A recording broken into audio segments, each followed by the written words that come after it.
আমাদের দৈনন্দিন জীবনে এমন অনেক রহস্যজনক ঘটনা ঘটে যা শুধুমাত্র মানুষের ইচ্ছাশক্তি বা পরিস্থিতি দিয়ে ব্যাখ্যা করা যায় না।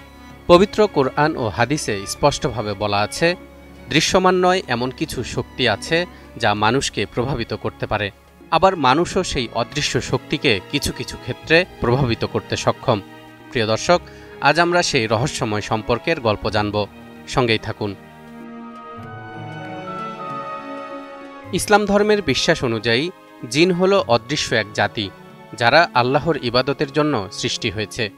সূরা আয-যারিয়াতের ৫৬ নম্বর আয়াতে ইরশাদ হচ্ছে, ওয়ামা খালাকতুল জিন্না ওয়াল ইনসা ইল্লা লিয়াবুদুন। আমি জিন ও মানুষকে কেবলমাত্র আমার ইবাদতের জন্য সৃষ্টি করেছি। জিনরা মানুষের মতোই স্বাধীন ইচ্ছাশক্তি সম্পন্ন এবং তারাও বিশ্বাসী বা অবিশ্বাসী হতে পারে। তাদের মধ্যেও রয়েছে কিছু ভালো জিন, আবার কিছু খারাপ জিন। এই অবিশ্বাসী আর খারাপ জিনেরাই মানুষের উপর প্রভাব বিস্তার করার চেষ্টা করে।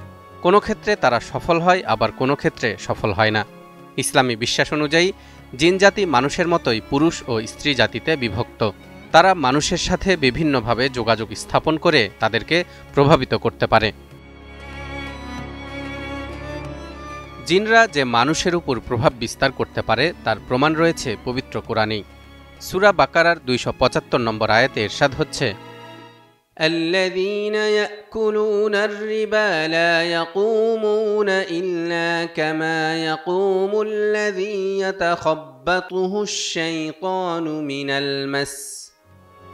যারা সুদ খায় তারা কিয়ামতের দিন এমন ব্যক্তির ন্যায় কবর থেকে উঠে দাঁড়াবে যাকে শয়তান স্পর্শ করে পাগল বানিয়ে দিয়েছে। ইমাম কুরতুবী, ইবনুল কাইয়িম রহমতুল্লাহ আলাইহ এবং অন্যান্য তাফসিরকারকগণ এই আয়াতের ব্যাখ্যা করেছেন এভাবে, এখানে জিন শয়তানের আসর বাস্তব এবং এর ফলে শারীরিক মানসিক প্রভাব বোঝানো হয়েছে। জিন ও শয়তানের আসরের কারণে মানুষ অজ্ঞান কিংবা উন্মাদ হতে পারে।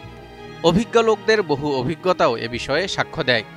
মৃগী রোগ, মূর্ছা রোগ কিংবা পাগলামি শুধু মানসিক কারণেই নয়, বরং মাঝে মাঝে জিন ও শয়তানের আসরের কারণেও হয়ে থাকে। যারা বিষয়টিকে অস্বীকার করে তাদের কাছে বাহ্যিক অসম্ভাব্যতা ছাড়া অন্য কোনো প্রমাণ বর্তমান নেই। বাস্তবেও জিনে ধরা মানুষের আচার আচরণে ব্যাপক পরিবর্তন আমরা দেখতে পাই। জিন দ্বারা প্রভাবিত ব্যক্তির কর্মকাণ্ডের মধ্যে রয়েছে, জিনের প্রভাবের কারণে সে প্রায় সময়ই অসুস্থ থাকে, কখনো কখনো বেহুশ হয়ে যায়, অস্বাভাবিক আচরণ করতে থাকে, কখনো কখনো মুখ থেকে ফেনা বের হয় কিংবা দাঁতে খিল লেগে যায়। স্বপ্নের মধ্যে প্রায়ই সাপ, কুকুর, বিড়াল কিংবা ভয়ানক কোনো প্রাণী দেখতে পায়। কখনো কখনো অদ্ভুত শব্দ, বাক্য বা ভাষা দিয়ে কিছু বলতে চায়। জিনের প্রভাবের কারণে অনেক দুর্বল ব্যক্তির শরীরেও অনেক বেশি শক্তি এসে যায়। আবার কখনো কখনো গাছের মগডালে উঠে বসে থাকে ইত্যাদি। দর্শক, এবার আসা যাক মানুষ কিভাবে জিনকে প্রভাবিত করে বা তাদের সাথে যোগাযোগ স্থাপন করতে পারে সে প্রসঙ্গে। এ বিষয়ে সর্বপ্রথম উঠে আসে নবী সুলাইমান আলাইহিস সালামের কথা। আল্লাহর কাছ থেকে পাওয়া বিশেষ ক্ষমতা বলে সুলাইমান আলাইহিস সালাম জিনদেরকে বিভিন্ন কাজে ব্যবহার করতেন। এটি সুলাইমান আলাইহিস সালামের মুজিজা বা বিশেষ বৈশিষ্ট্য ছিল। যুগে যুগে বহু মানুষ, বিশেষ করে এক শ্রেণীর জাদুকর আর তান্ত্রিক সাধকরা খারাপ জিনদেরকে বশীভূত করেছে বা করার চেষ্টা করেছে। দুষ্ট জিনদেরকে প্রভাবিত করে তারা বিভিন্নভাবে মানুষের ক্ষতি সাধন করে। অধিকাংশ ক্ষেত্রে সেই জাদুকর ও তান্ত্রিকরা কোরআনের কিছু আয়াত ও শব্দ বিকৃত করে কিংবা কুফরি কালাম ব্যবহার করে থাকে, যা ইসলামী শরীয়তে স্পষ্টভাবে নিষিদ্ধ। পরকালে তাদের উভয়ের জন্য ভয়াবহ শাস্তির কথা কোরআনে উল্লেখ রয়েছে।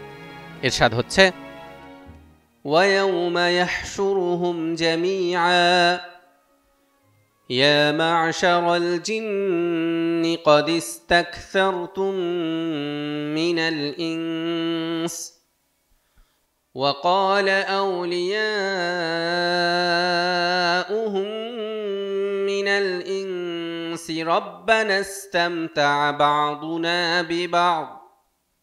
بعضنا ببعض وبلغنا أجلنا الذي أجلت لنا قال النار مثواكم خالدين فيها إلا ما شاء الله إن ربك حكيم عليم। আর যেদিন আল্লাহ তাদের সবাইকে সমবেত করবেন সেদিন বলবেন, হে জিনের দল, মানুষের অনেককে তোমরা বিভ্রান্ত করেছিলে। তখন মানুষদের মধ্য থেকে তাদের বন্ধুরা বলবে, হে আমাদের প্রতিপালক, আমরা একে অপরের দ্বারা লাভবান হয়েছি এবং আমরা সে সময়ে উপনীত হয়েছি যা আপনি আমাদের জন্য নির্ধারণ করে দিয়েছেন। এবার আল্লাহ বলবেন, আগুন তোমাদের ঠিকানা, তোমরা সেখানেই স্থায়ী হবে। তবে আল্লাহ যাদেরকে চাইবেন তারাই তা থেকে মুক্তি পেতে পারে। নিশ্চয় তোমার রব প্রজ্ঞাময়, সর্বজ্ঞ। মানুষ এবং জিনের সম্পর্ক একদিকে জটিল কিন্তু অন্যদিকে নিয়ন্ত্রণযোগ্য। জিন মানুষের উপর প্রভাব ফেলতে পারে, তবে মানুষও আল্লাহর ইবাদত ও সঠিক আচরণের মাধ্যমে সেই প্রভাব প্রতিহত করতে সক্ষম। সুতরাং ইসলাম আমাদের শেখায়, আমাদের ঈমান এবং আধ্যাত্মিক অনুশীলনই হল প্রকৃত প্রতিরক্ষা। তালহা ইবনে রেজা, নিউজ 24।